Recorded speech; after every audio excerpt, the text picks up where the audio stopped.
There are increasing number of cases involving illegal migrants in Poland. Last Friday evening, a group of 10 Somalis disturbed the peace of Szczecin residents. Ultimately, the migrants were released. Unfortunately, this is not an isolated case. These are the effects of the migration pact, which, according to Polish Prime Minister Tusk, Poland was supposed to benefit from. Friday evening on Mickiewicz Street in Szczecin, a group of 10 migrants was behaving in a loud and suspicious manner. Concerned residents reported the incident to the police and local politicians. There is a group of men here who have clearly come from Africa. There are police officers checking their IDs.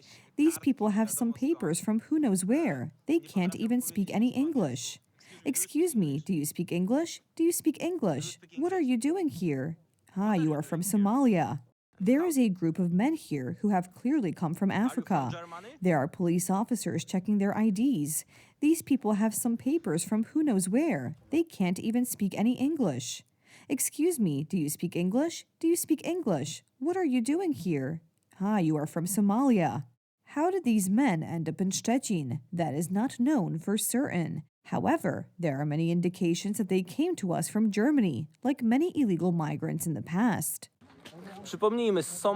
Let us remember that people from Somalia cannot be deported to Somalia because at the moment there are such regulations. Who are these people? Are they a threat to society? Thank you, Mr. Donald. The migrants ended up in a convent run by the Calcutta sisters, but they did not stay there long.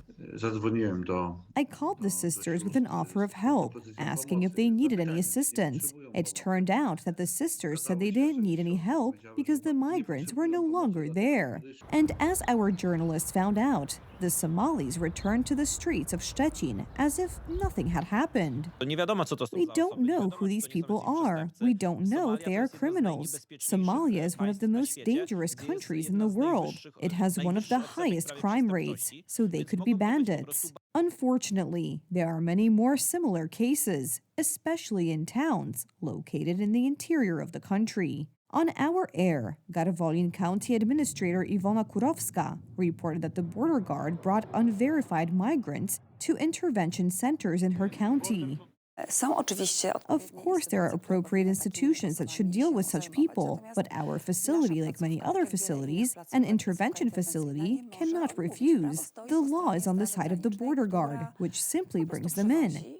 So they knock on the door and say, "Good morning, we have a gentleman here for you." Yes, that's exactly how it looks. A similar situation occurred in Skierniewice. Illegal migrants were brought to the local orphanage, where after a superficial examination, they were deemed to be minors. There are 3 immigrants here, 2 from Guinea and 1 from Iran. One of them had some documents. I don't know exactly what kind, but the other 2 were illegal immigrants, transported from a guarded center. For now, these are individuals who are being sent to centers or orphanages. The crisis began in Germany in the same way. Then, there were more and more migrants until they began to be housed in social housing or hotels. Then centers were established exclusively for migrants. Today, there are so many migrants that Germany is unable to control the situation. This is a scenario that, with the government's inaction, may also repeat itself in Poland.